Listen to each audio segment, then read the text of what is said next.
Oh, creo que me has encontrado haciendo el video de sociales.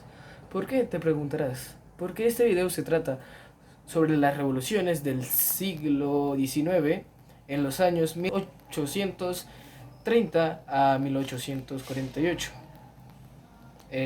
Prosigamos con el video. Bueno, primero empecemos cómo empezó todo esto. El proceso restaurador no calmó el clima revolucionario de los súbditos, ya que algunos sectores de la burguesía y las clases populares continuaron defendiendo los principios liberales, republicanos y democráticos. Así comenzó la primera revolución política surgida en el siglo XIX.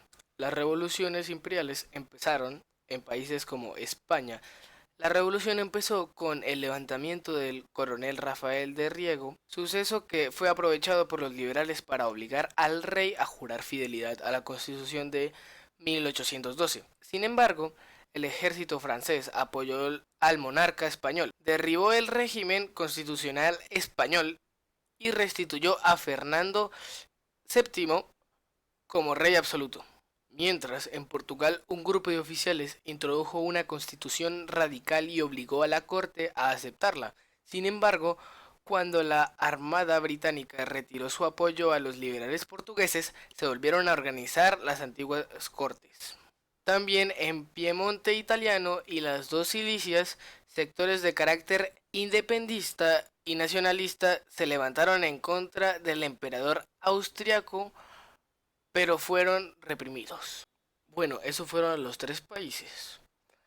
En 1830, una época conocida como las Tres Jornadas Gloriosas, la revolución se extendió por otros países europeos en los que la lucha de la libertad contra el absolutismo se sumaron a distintas reivindicaciones burguesas, populares y nacionalistas. Bueno, ahora hablemos de 1848, conocida como la Primavera de los Pueblos. A pesar de las movilizaciones surgidas por las revoluciones de 1830, las monarquías absolutistas se transformaron moderadamente y, en otros casos, reprimieron a varios movimientos revolucionarios en Europa Central. Por ejemplo, continuaron existiendo relaciones feudales como la servidumbre. Además, continuó una frecuente persecución a las personas con ideas liberales. Por otra parte, en los lugares donde la revolución de 1830 triunfó, los nuevos gobiernos fueron de carácter burgués y dejaron de lado a los sectores populares. Estos gobiernos establecieron regímenes liberales moderados en los cuales el derecho a la libertad fue restringido y las reivindicaciones exigidas por los sectores más pobres fueron incumplidas. Este panorama de descontento social prosiguió durante casi 2 décadas hasta que estalló una revolución en 1848. Esta vez en los países represores de los movimientos liberales exigían nuevamente la caída de los regímenes absolutistas monárquicos y la eliminación de las relaciones feudales. Para 1848, la oleada revolucionaria comenzó nuevamente en Francia. Esta vez las diferentes clases sociales exigieron la ampliación del sufragio universal y mayores libertades políticas. En abril comenzó la Segunda República y se presentó una división entre dos bandos políticos, uno conformado por la burguesía y los conservadores, que tenían temor de las masas obreras y querían mantener sus privilegios, y otro conformado por obreros y socialistas, que se oponían a las aspiraciones de los primeros.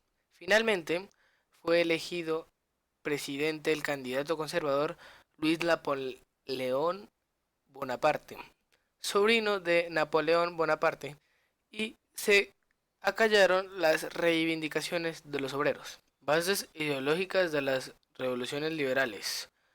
Las revoluciones liberales tuvieron dos ideologías predominantes, el liberalismo y el nacionalismo.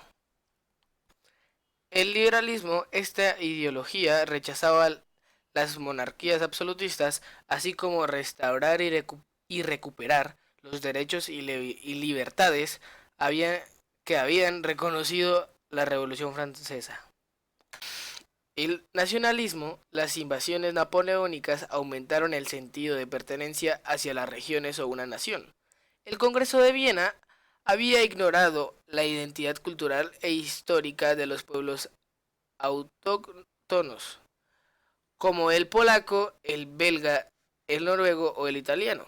Además, grandes imperios como el otomano, el ruso o el austriaco, que estaban formados por diferentes nacionalidades.